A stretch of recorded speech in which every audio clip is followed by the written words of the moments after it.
प्रदेश में खास करके बीजेपी और सपा ब्राह्मण वोट को लेकर के काफ़ी फोकस कर रही है, जो 12% है। आज बीजेपी के अध्यक्ष भी ब्राह्मण अपने जो लीडर्स हैं उनके साथ बैठक कर रहे हैं। अखिलेश की पार्टी भी वहाँ पर उन पर फोकस कर रही है, बीएसपी भी फोकस कर रही है। तो कितना फ्रैगमेंटेड जो है इलेक्शन कैंपेनिंग आपको लग रहा है?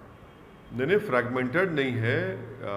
आपने सही कहा कि अखिलेश यादव और बीजेपी और बीएसपी हमारे ब्राह्मण भाइयों के वोटों के लिए पूरी कोशिश कर रही है, मगर देखिए इन तमाम में कॉमन फैक्टर है कि सिवाय 19% उत्तर प्रदेश के मुसलमानों के सब कास्ट और बरादरियों के ऊपर मेहनत की जा रही है, और 19% मुसलमानों को इन तमाम पार्टीज़ ने यतीम और लाचार बनाकर छोड़ दिया है और इनके कोई वोट की अहमियत नहीं रही। तो यही बात हम उत्तर प्रदेश के मुस्लिम माइनॉरिटी को बता रहे हैं कि भाई आपकी कोई लीडरशिप को आपको पैदा करना पड़ेगा।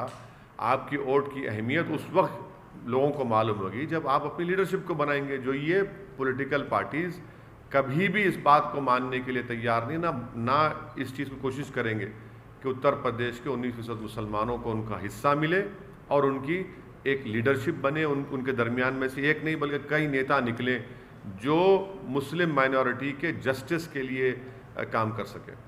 और दूसरी बात सर, कल गृह मंत्री ने कहा था कि जो अगर सपा या बसपा की सरकार आती है तो राम मंदिर जो है वहाँ पर नहीं बनाएंगे। तो क्या राम मंदिर अभी भी इस इलेक्शन में बड़ा मुद्दा रहेगा सर? अब ये तो आप मीडिया के लोगों को तय करना है। जो हमारी हर स्पीच के बाद आप लोग कुछ ना कुछ उसमें निकालते हैं नुक्ता। अब जो देश के होम मिनिस्टर इस तरह की बात कर रहे हैं तो डेवलपमेंट की क्यों नहीं बात करते? वो देश के होम मिनिस्टर हैं तो उनको ये बताना चाहिए कि नमी में गंगा के जो डायरेक्टर जनरल ने अपनी किताब में कहा कि कोविड के दूसरे फेज़ में लाशें बह रही थी गंगा के ऊपर, उस पर बात करें ना, उस पर बात ही नहीं करेंगे। अखिलेश ये हरिद्वार के मुद्दे को लेकर के, हालांकि वहाँ पर एफआईआर हुए हैं सर, लेकिन आप लगातार ट्वीट कर रहे हैं कि अखिलेश यादव क्यों चुप्पी साधे हैं। तो क्या लगता है कि उनका स्ट्रेटेजी क्या है, क्यों वो? देखिए, जितने पॉलिटिकल पार्टीज़ हैं भारत में जो भारत के संविधान पर यकीन करते हैं, जो एनार्की पर नहीं रूल ऑफ लॉ पर भरोसा करते हैं, उन तमाम पॉलिटिकल पार्टीज़ को अपनी खामोशी को तोड़ना पड़ेगा। क्योंकि हरिद्वार के धर्म संसद में मुसलमानों के ख़िलाफ़ एक ओपन जेनोसाइड का कॉल दे दिया गया, जिसमें कहा गया कि म्यांमार में जिस तरह रोहिंग्याओं को बेघर किया गया, मारा गया, उस तरह भारत के मुसलमानों को दे दिया गया। जिसमें कहा गया कि म्यांमार में जिस तरह रोहिंग्याओं को बेघर किया गया, मारा गया, उस तरह भारत के मुसलमानों को इस तरह का उनका हाल करना चाहिए।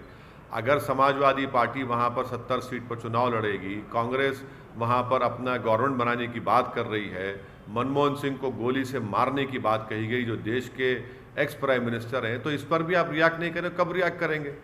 रूल ऑफ लॉ के ऊपर बात करेंगे या एनार्की के ऊपर करेंगे? तो इनकी खामोशी इनको एक्सपोज करती है और ये बताता है कि इसलिए खामोश हैं क्योंकि इनको फिक्र है कि दूसरा वोट नहीं मिलेगा। मगर यहाँ पर वोट की नहीं, यहाँ पर जेनोसाइड का कॉल दिया जा रहा है। मगर अच्छा है, देश देख रहा है इन पॉलिटिकल पार्टीज़ को, चाहे समाजवादी और कांग्रेस हो, कैसे वो लोग खामोश बैठे। और उत्तराखंड में बीजेपी की सरकार के आशीर्वाद और पूरी सपोर्ट पर इस तरह के धर्म संसद हुआ। उन्हीं की सपोर्ट पर, उन्हीं की ईमा पर, उन्हीं की पूरी सपोर्ट के ऊपर इस तरह की बातें की गई। सिर्फ एफआईआर इशू करने से नहीं होता, उनको गिरफ्तार करना चाहिए। ये तमाम ऑर्गेनाइजेशंस को यूएपीए के तहत बैन करना चाहिए, तभी जाकर रोक लगेगा, वरना ओपन कॉल फॉर जेनोसाइड किया जा रहा है भारत के मुसलमानों के बारे में। एमआईएम आप हर हफ्ते लगातार यूपी में जा रहे हैं, ज़्यादा फोकस कर रहे हैं और 100 सीटों पर चुनाव लड़ने का भी ऐलान कर रहे हैं। तो क्या नजर आता है माहौल वहाँ का?